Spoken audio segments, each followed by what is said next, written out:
मैं नारायणगढ़ से हूँ। वंदना मेरा नाम है। मैं आज अपने बेटे की गवाही देने जा रही हूँ। मेरा बेटा बचपन से ही किसी शैतान के हाथों में था, बट हमें मालूम नहीं था। जैसे जैसे वो बड़ा होता गया हमें लगा कि उसे कुछ दिक्कत है। तो वो बहुत सारा खाना खा जाता था और घर में हमें सबको मारता था, और कोई मेज़ कोई कुर्सी मेरे घर में बची नहीं थी कि शाम के टाइम वो इतना परेशान करता था कि कोई भी उसके सामने आए उसको उठा उठा कर मारता था। लेकिन हमें कि कुछ नहीं पता चल रहा था। हम इसे बहुत जगह पर, मैंने काफ़ी जगह पर गई। मैं बहुत तांत्रिकों के पास गई। मैंने वो उपाय भी किए, लेकिन मेरे बेटे को कोई फ़र्क नहीं पड़ा। फिर मुझे घरवालों ने कहा इसे डॉक्टर को दिखाओ, इसे साइको प्रॉब्लम है। मैं इसको डॉक्टर के पास लेकर गई। मैंने दवाइयाँ खिलाई, लेकिन दवाइयाँ खिलाने से क्या हुआ कि इसका शरीर फूलने लगा, इसे बहुत नींद आने लगी, ये सोने लगा। मैंने इसकी दवाइयाँ बंद कर दी। फिर मैं परेशान रहती थी, बच्चा भी परेशान होता था। इसे ये सर्दी में सर्दी वाले कपड़े नहीं डालता था, खाने को ये ढेर खाना खा जाता था। एक थाल भर के चावल की खा जानी, और फास्ट फूड 6-6 मैगी 6-6 बर्गर एक साथ खा लेता था ये। तो ये हमें बहुत परेशान करने लगा। जब हम इसको डॉक्टर के पास लेकर गए तो डॉक्टर ने इसे बहुत सारी मेडिसिन्स दी। उसने कहा इसको साइको प्रॉब्लम है, इसको दवाइयाँ खानी पड़ेंगी, और हमने इसकी दवाइयाँ शुरू की। लेकिन दवाइयाँ खाने से इसका शरीर बहुत फूलने लगा, और ये बहुत फूल गया।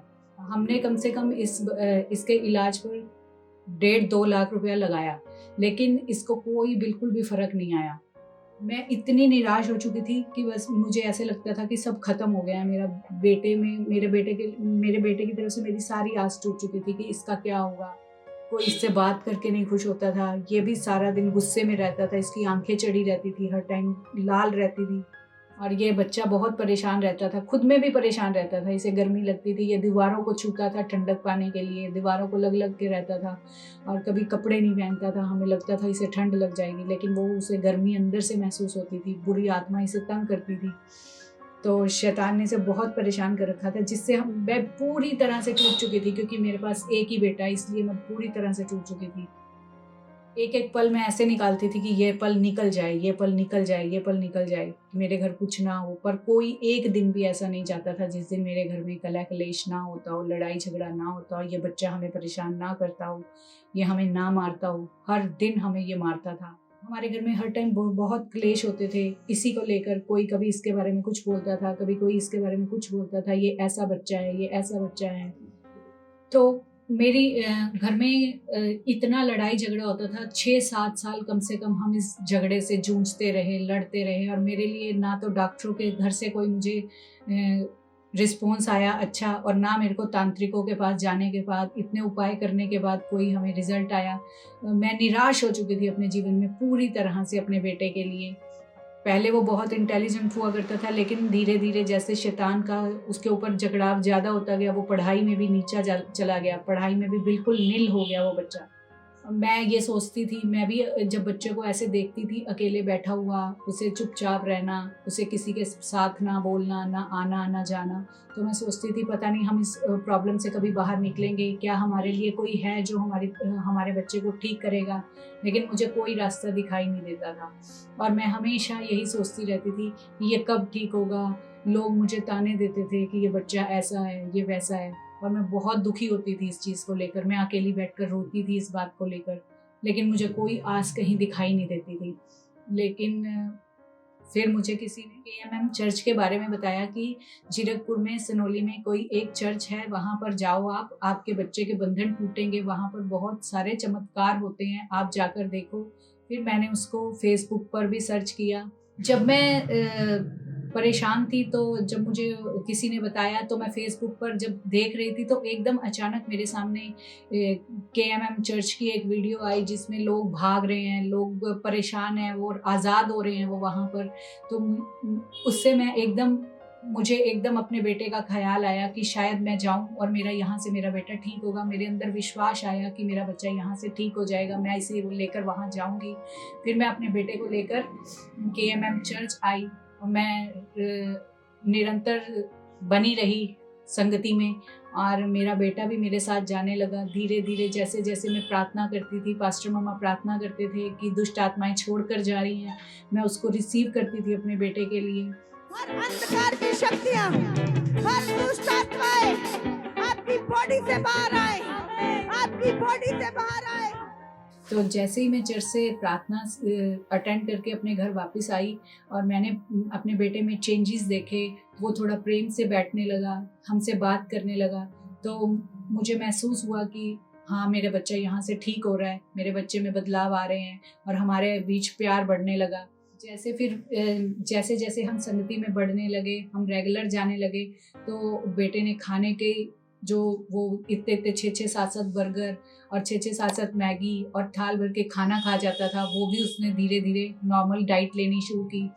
और इस तरह करते करते मेरे बेटे में बहुत बदलाव आते गए और धीरे धीरे वो अपनी स्टडी में भी उसने 12वीं क्लास में आकर 80% मार्क्स से कॉमर्स में उसने अचीव किया। और फिर उसका मन था कि मैं बाहर जाकर अपनी स्टडी करूं, क्योंकि फाइनेंशियली कंडीशन वीक होने की वजह से वो कहता था मम्मी कि यहाँ इतना पैसा नहीं कमा पाऊंगा, तो मैं बाहर जाना चाहता हूँ।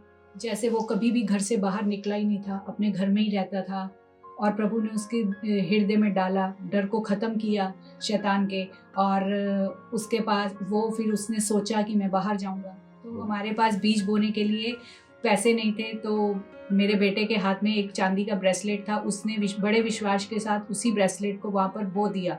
और उसने जैसे ही वो बीज बोया, उसके आने के बाद उसका प्रोसेस शुरू हो गया। हमने उसके लिए उसने आइल्स किया, आइल्स भी उसने पहली बार में क्लियर कर लिया। और उसके जाने के लिए मेरे पास जब मैंने काम शुरू किया तो केवल 2 लाख रुपए थे, और हमने प्रभु में विश्वास करते हुए मैं बीज अपना दशमांश निकाल कर बोती रही, बीज भी बोते रहे। और जब मैं बैंक गई तो बैंक वालों ने मुझे लोन देने से मना कर दिया, मुझे लोन भी नहीं मिला। पर फिर मैंने प्रभु के लिए लैंड ऑफरिंग में फिर से बीज बोया, और फिर प्रभु ने ऐसा मेरे रिश्तेदारों के हृदय में डाला। इन्हीं लोगों ने, जब मेरे बेटे का इंतजाम हुआ तो इन्हीं लोगों के हृदय में प्रभु ने ऐसा डाला कि इन सब ने पैसे को मुझे दिया, और मेरा पैसा इकट्ठा हुआ। मैं 20 लाख रुपया इकट्ठा कर पाई, और 20 लाख रुपया करके इकट्ठा मैं बेटे को फॉरेन के लिए हमने इसका काम शुरू किया। इसका वीज़ा लगा, फिर इसका काम रुका। 1 साल के लिए इसका वीज़ा लगा हुआ था, लेकिन ये जा नहीं पा रहा था। वीज़ा हाथ में था, स्टडी थी, लेकिन ये जा नहीं पा रहा था। बहुत ज़्यादा निराश हो चुके थे, और मेरा बेटा बार बार मुझे बोलता था कि पास्टर मम्मा के पास चलो, आप, हम एक मीटिंग करते हैं, पास्टर मम्मा से पर्सनल मीटिंग करेंगे, आप चलो। तो हमने लॉकडाउन के दौरान मैं अपने बेटे को लेकर पास्टर मम्मा से मिलने गई, और पास्टर मम्मा ने वहाँ प्रोफेसी की कि ये ज़रूर जाएगा, इसके सारे इंतज़ाम होंगे। तो मैंने उसको रिसीव किया, और घर आकर हमने सर्च आउट किया। जो काम हमारा 4-5 लाख में होना था, वो काम हमारा केवल 2 लाख में हो गया, और 15 दिन के अंदर अंदर बच्चे की सारी तैयारी हुई। पास्टर मम्मा ने उसके लिए प्रोफेसी की, मैंने उसे ग्रहण किया और उसको कवर किया कि ये मेरा बेटा जाएगा, अगर पास्टर मम्मा ने बोला है तो ये होगा, और वो हुआ मेरी लाइफ में। उसके बाद जब वो वहाँ कभी निकला ही नहीं था घर से बाहर, उसके अंदर डर था कि मैं कैसे जाऊँगा अकेला। हम सोच भी नहीं सकते थे। हमने अपने बेटे को अंदर भेजा जैसे, तो टनल से कभी बच्चा क्या, कोई भी अगर टनल के अंदर एंटर कर जाता है एयरपोर्ट पे, तो वो बाहर वापस नहीं आ सकता। मुझे एकदम सिक्योरिटी गार्ड का फ़ोन आया कि आपका बेटा आ रहा है, आप ये 5 टनल पर आ जाओ। मुझे ये घबराहट हुई कि शायद ये पता नहीं क्या हुआ, कि कोई कमी रह गई है, कोई रिजेक्शन आ गई है। मैं वहाँ डरी एक बार, पर मैंने प्रभु यीशु को उस टाइम पुकारा कि प्रभु, मेरे बच्चे के साथ कोई ऐसी बात ना हो जिससे कि हम टूटें। और मैं गई तो वो उसे सिक्योरिटी गार्ड खुद मुझसे मिलवाने के लिए लेकर आए कि आपका बच्चा है, आपका एक बेटा, आप इससे मिलो। 3 सिक्योरिटी गार्ड्स के बीच में आया, वीआईपी की तरह मेरा बच्चा आया और मुझसे मिला।